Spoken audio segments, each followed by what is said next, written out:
Really?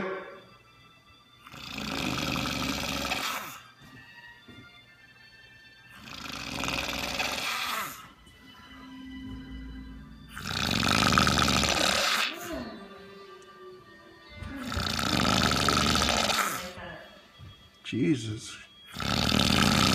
Hey, save some air for me, bro.